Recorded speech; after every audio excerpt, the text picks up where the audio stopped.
Yo tenía una admiración enorme en ese momento por Jorge Robledo, por los debates que hacía sobre el Tratado de Libre Comercio, y por Gustavo Petro, por los debates que hacía sobre paramilitarismo. Yo decía, estos dos manes son dinamita juntos.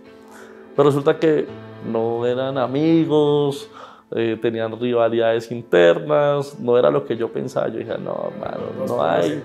No, exacto, eran los dos polos del poste. Yo dije, no, pues aquí no hay por dónde.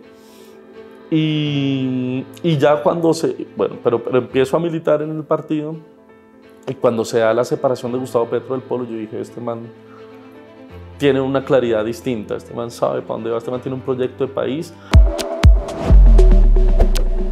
Nos tocó vivir un periodo de inicio de siglo en el cual siempre se nos dijo a las juventudes que si no competíamos entre nosotros, si no llegábamos a ser el más pilo de todos los pilos, entonces no se nos garantizaban nuestros derechos. Y si quisieras tener acceso al derecho a la educación y no eras el más pilo de los pilos, entonces tendrías que someterte a una deuda eterna con el ICETEX o con el mundo financiero. Y que si entonces no accedías a ese mundo de la educación, entonces tampoco tenías posibilidades en el trabajo o acceder al mundo laboral, y se conforma esa generación digamos, ni estudiantes ni trabajadores, que fue desembocando en muchísimas demandas sociales en las calles, en movilizaciones, y la única respuesta que obtenía del Estado era la bala, la represión, la mutilación. Entonces se fue conformando una generación rebelde, puedo decirlo, pero también incluso una generación que le perdió el miedo a todo porque ya no tenía nada que perder.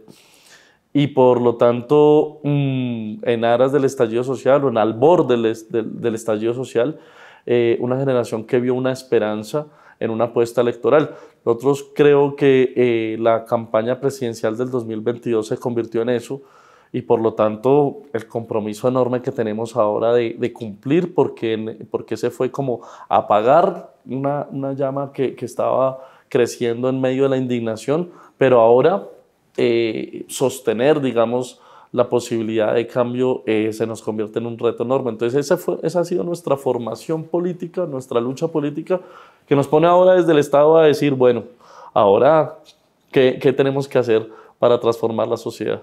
Bueno, yo creo que es una conjugación de cosas. De pronto allí tiene mucho que ver la formación que uno recibe en su hogar, un poco también tiene que ver las brechas que yo he tenido que ver en mi mundo de formación estudiantil. Mis papás en algún momento quisieron matricularme en un colegio que ellos no tenían la posibilidad de pagar, y esas frustraciones siempre tienen una reacción en la formación política de uno. Y yo creo que también tiene que ver el entorno en el que uno crece. Yo siempre reivindico mi origen, mi barrio, mi familia, porque ese entorno que le permite a uno ver jóvenes muchachos de la edad de uno, con quienes uno jugaba de niño, y empiezan a desarrollar unos modelos de vida distantes a los que de pronto soñábamos cuando éramos niños, pues le viene a uno a la conciencia la necesidad de decir, hombre, esto no era lo que yo hubiera querido, o para mis amigos, o para mis familiares, o para mí mismo, y aquí pues valdría la pena cambiar el estado de cosas. Y también el tránsito por la universidad pública. La universidad pública es un nicho de formación, de generación de conciencia. Los debates que se desarrollan alrededor de la universidad tienen siempre un profundo análisis político, y eso es una escuela que es muy valiosa cuando uno decide ser servidor público. Yo primero tuve una decepción, porque yo en esa búsqueda de un espacio político en la universidad estuve en varias reuniones de movimientos estudiantiles en los que yo no me sentía cómodo, porque creía que había una calidad en el debate, pero no en la acción. Veía que había incluso una sensación en el movimiento estudiantil en ese entonces de atrincherarse, más no de salir a proponer a proponer un cambio. En las famosas asambleas. La asamblea y la discusión y entonces que hay que aguantar aguantar y aguantar y nunca decir vamos a avanzar, o sea, atrincherarse más no avanzar. La MANE fue un intento de avanzar, pero tuve otra decepción y es cada combo, cada movimiento estudiantil que estaba ligado a un pensamiento, a una ideología dentro de la multiplicidad de ideologías que hay en la izquierda, quería ser la vanguardia del movimiento. Y entonces a veces sentía que era más el fragor entre movimientos que las ganas de avanzar.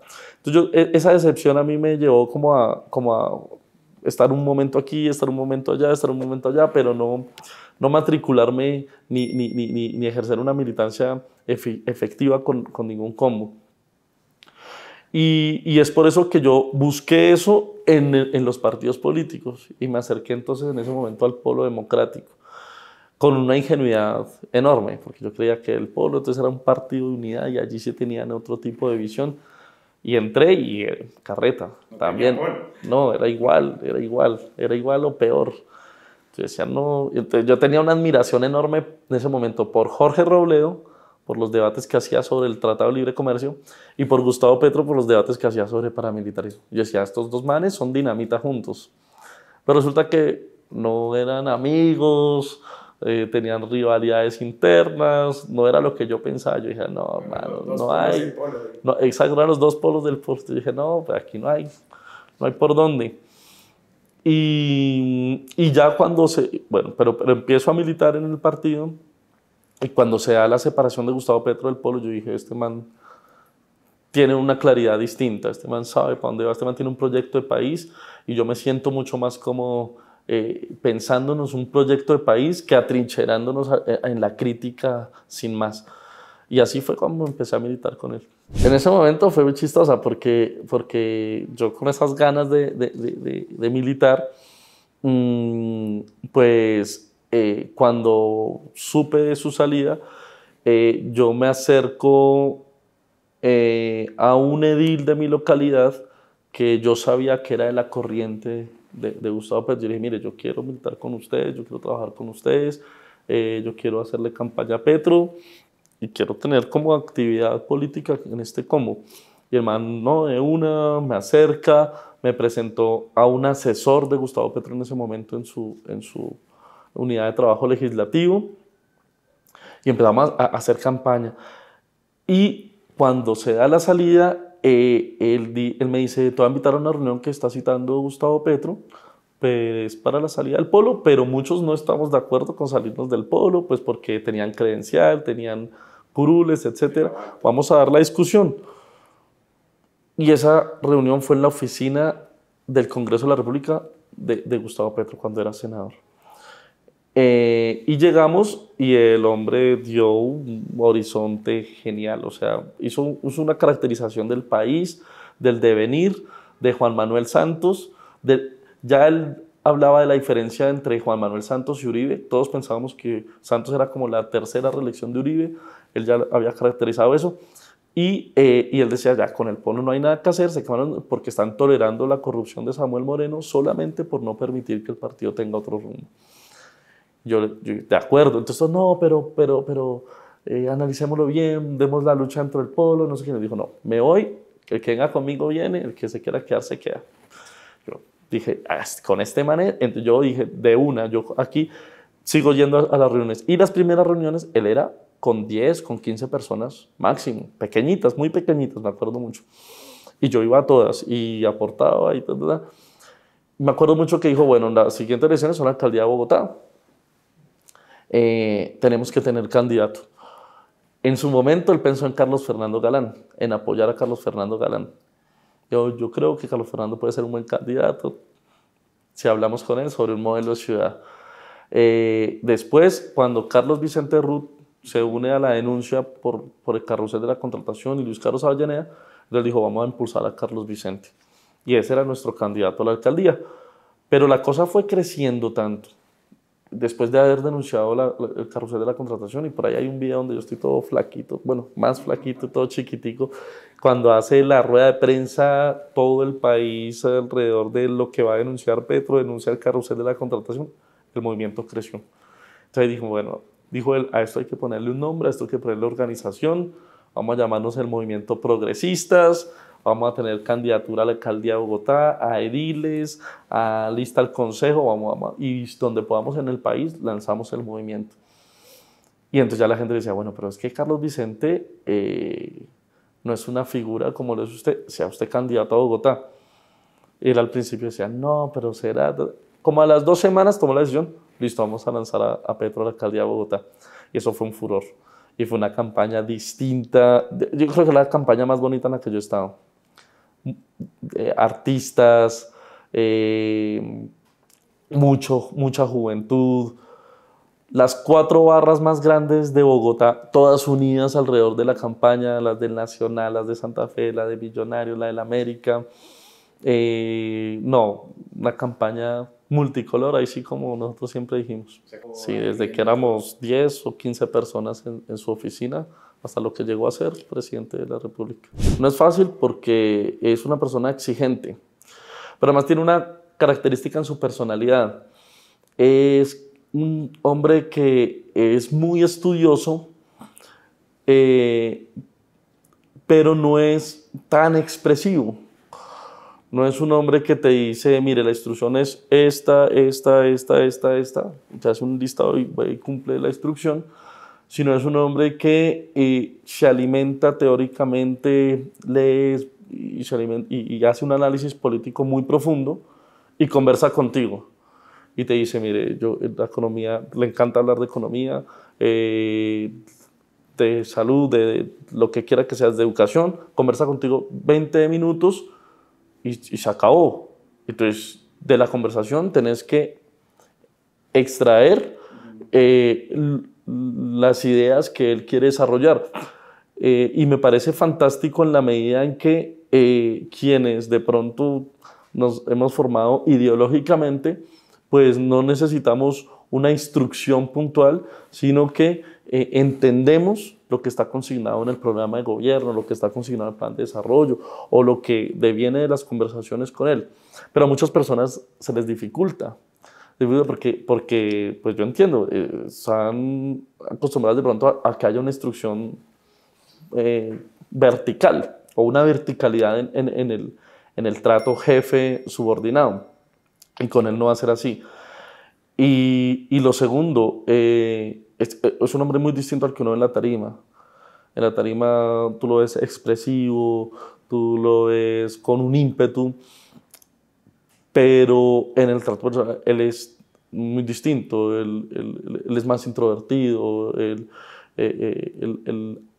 habla y desarrolla incluso exposiciones a veces muy teóricas, es un tipo muy teórico, entonces tenés que tener como la capacidad de entender lo que está hablando y de pronto hay una dificultad. Y una segunda dificultad es que es muy exigente, no, nunca está conforme. O sea, hay veces que yo digo, esto le va a gustar al presidente, le va a decir que hicimos esto. Bueno, pero necesitamos más, necesitamos avanzar más. O sea, siempre exige más de lo que uno creería que uno va bien y él quiere exigir aún. Pero es un tipo con una sensibilidad enorme. O sea, a Gustavo Petro le duele mucho o siente mucho, no hablo solo de dolor, sino de todo tipo de sensación, siente mucho el país, lo siente. Sí, alguna vez en campaña en Valledupar hubo como después del acto público, hubo como un agasajo con música vallenata, ahí nos tomamos 2 cervecitas que al otro día tocaba madrugar a una reunión, me acuerdo mucho, con empresarios de la región. Y bueno, ahí charlamos, le gusta hacer chistes, le gusta reírse. Bueno, él le gusta hacer chistes, yo creo que el sentido del humor de él es un poquito malito, ojalá no salga, pero le gusta echar el chistecito. Pero, o de pronto porque yo crecí en una familia muy extrovertida, pero no lo he sentido nunca tan extrovertido, es una persona un poquito introvertida. Yo, cuando el presidente me designó acá, yo pensaba que él me iba a designar para otra cosa, pero cuando él me dijo, necesito que dirijas la SAE, mi primera reacción fue decirle, no, presidente, por favor no me haga eso, o sea, póngame en cualquier otro lado, pero no me mande para allá. Y me dijo, no, tiene que ser, me dijo, yo allá necesito a alguien de confianza, yo allá no voy a poner a cualquier persona. Yo dije, yo le tengo a la persona, yo le puedo recomendar a alguien, porque yo dirigí el empalme, entonces yo sabía qué persona había hecho bien el ejercicio de empalme y le podía recomendar, y yo le podía recomendar a alguien para que me dijo, yo no voy a aceptar recomendaciones, es allá donde lo necesito y punto. Entonces yo ahí entendí, eso es una instrucción, hay que acatarla. Y, pues bueno, me reuní con mis amigos más cercanos, con quienes había constituido un equipo de trabajo. Y les comenté, bueno, nos tocó, como dicen por ahí, la más fea. Pero nos toca hacer algo. Y cuando empezamos los ejercicios de empalme de la entidad, encontré que era una entidad fría, sombría, con mucha... Pues como que en el imaginario colectivo había una pesadez, se asociaba mucho a la corrupción e incluso peligrosa. Pero ahora, después de 2 años, por eso te digo que sorprendido, porque empezamos no solamente a hacer los cambios misionales de la entidad, o sea, era una simple, digamos, una entidad dedicada al negocio inmobiliario, una simple inmobiliaria. Hicimos cambios misionales, hicimos cambios en la visión de la entidad, hicimos cambios estéticos en la entidad, quisimos darle visibilidad, quisimos tener una estrategia comunicativa dentro de la entidad, hacer cambios también en todas las áreas y darle un carácter social a la entidad y blindarla de la corrupción. Y la mejor forma de blindarla con la corrupción es que la gente la conozca, que la gente sepa qué hace, qué hacemos, cuáles son los procesos. Y en ese trasegar no solamente pusimos la entidad al servicio de la ciudadanía, al servicio del campesinado, de los movimientos sociales, sino que internamente también empezamos a generar unas relaciones humanas que al día de hoy para mí pues redundan en quizás la mejor experiencia que yo haya tenido a nivel profesional. Relaciones humanas, o sea, amistades, compartir más allá de lo laboral, en lo deportivo, en escuchar un montón de historias, porque entonces uno dice, ah, es que allá son corruptos. Y resulta que hay unos seres humanos maravillosos en esta entidad y luego verlo en los resultados. Si se quiere, desde lo financiero como inmobiliaria, logramos el mayor recaudo en toda la historia de esta entidad.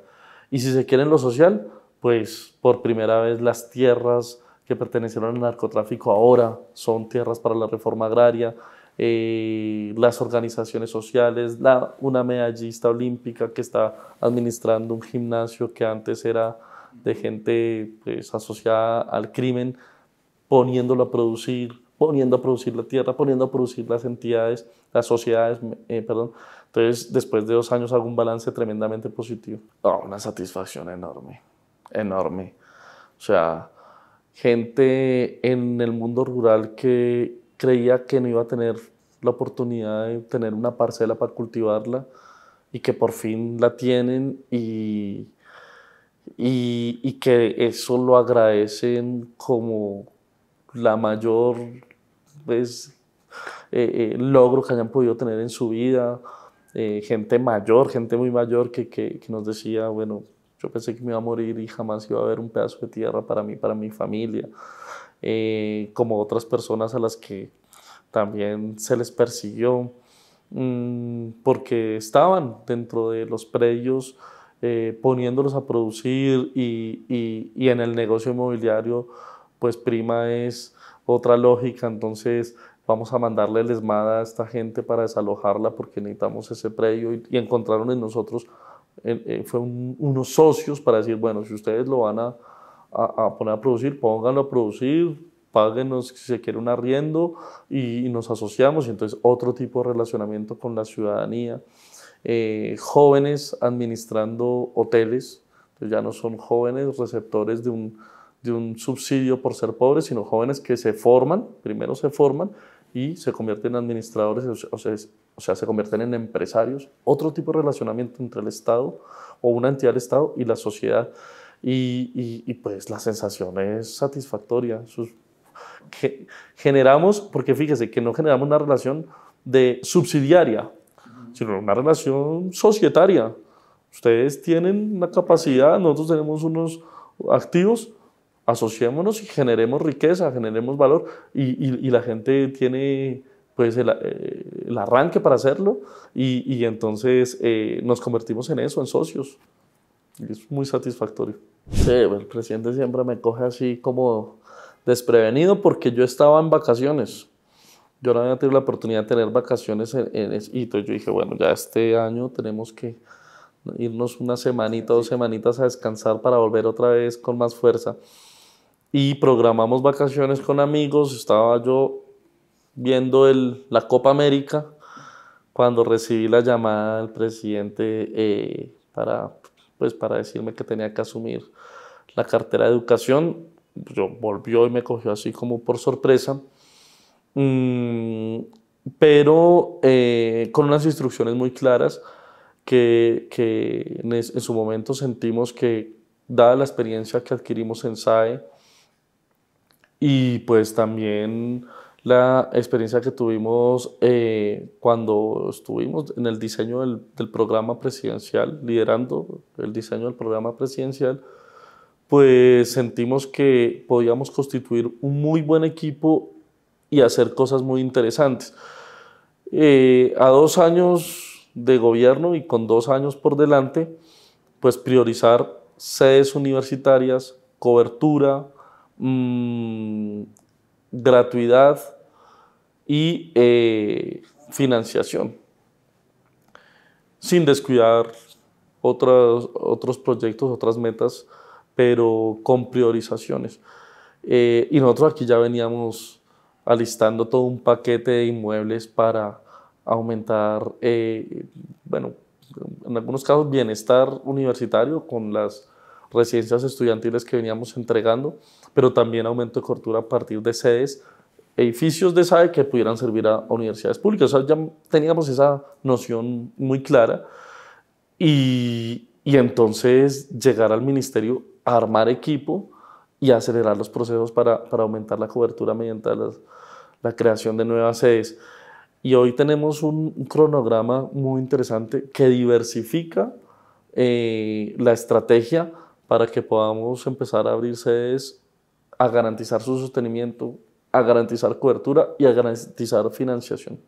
Muy tranquilo porque, pues hombre, cuando a uno le esculcan la vida y lo que tienen que encontrarle es que ha dicho groserías, pues eso me genera a mí un parte de tranquilidad, ¿no? Digamos que será lo único que me podrán reprochar. Pero además, también, bueno, yo sé que eso mucha gente a la que pues, manipulan pensará, uy, pero cómo mal educado esto es el ministro de Educación. Pero pues también fueron momentos en mi vida en los que yo no era funcionario público, ni me imaginaba que iba a ser funcionario público o alto funcionario de un gobierno, y que lo decía en mis redes sociales a mis 2 o 3 seguidores que tenía en ese momento, o sea que pues no tienen nada que ver con mi ejercicio como funcionario público. Entonces, pues lo asumo con toda la tranquilidad del mundo, no me afana. Para eso ahora voy más al estadio, que en el estadio creo que se nos permite echar el maderazo con mucha libertad y además, usted tiene toda la razón, desahoga muchísimo. Sí, uno siempre piensa en el futuro y más aún cuando llega una edad en la que uno dice, bueno, ya toca empezar a pensar la vida como más en serio. Y me da mucho miedo pensar en el futuro, Cuando yo me hacían esta pregunta y era presidente de la SAE, yo decía, lo único que quiero es salir de aquí sin problemas judiciales pues con la tranquilidad del deber cumplido. Pero ahora hay que decirlo con toda honestidad, nosotros generamos en estos 4 años de gobierno, si nos dejan cumplir los 4 años de gobierno, una responsabilidad con el país, porque nuestro programa de gobierno no está diseñado para 4 años, sino para generar una transformación muchísimo más a largo plazo. Y esta responsabilidad ya nos tocó asumirla y por lo tanto pues los años de lucha se prolongarán. Entonces desde donde nos toque seguiremos luchando por un mejor país.